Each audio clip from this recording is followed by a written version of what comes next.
Jama'a assalamu alaikum, manomanmu na albasa na faɗin ƙasa gaba ɗaya.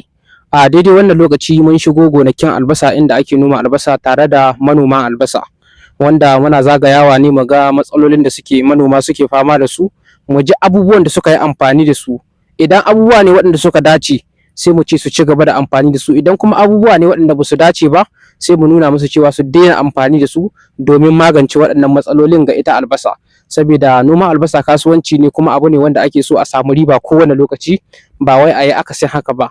So da haka a daidai wannan lokaci muna wata gonar wani manomin albasa, wanda gashi nan za mu ji wani magani ya yi amfani da shi. Shin magani ne wanda ya dace, wanda za mu ce ci gaba da shi amfani da shi, ko magani ne wanda bai dace ba? Salamu alaikum, mai gida barka dai.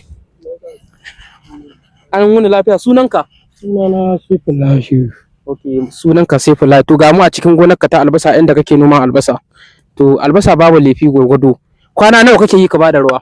Kamar kwana biyar na, yanzu ya tattaso hakan ga kwana biyar na ka bada. To wani magani ka yi amfani da shi?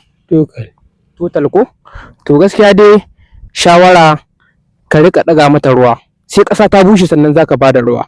Saboda idan kana bada ruwa akai-akai zai ƙara kawo wannan raɓat. Sannan kuma total da ka buga mata, abin ka warkar da ita ko ka kiyaye ta da raɓat, to in ka ci gaba da amfani da shi ƙara kashe ta za ka yi. Kana ji na ko?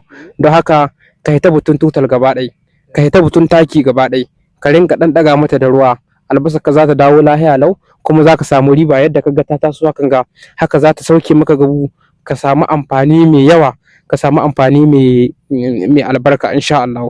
So da haka ka yi amfani da waɗannan shawarwarin, insha Allah ina mai tabbatar maka za ka ji daɗi sosai a wannan lokaci, wannan noman.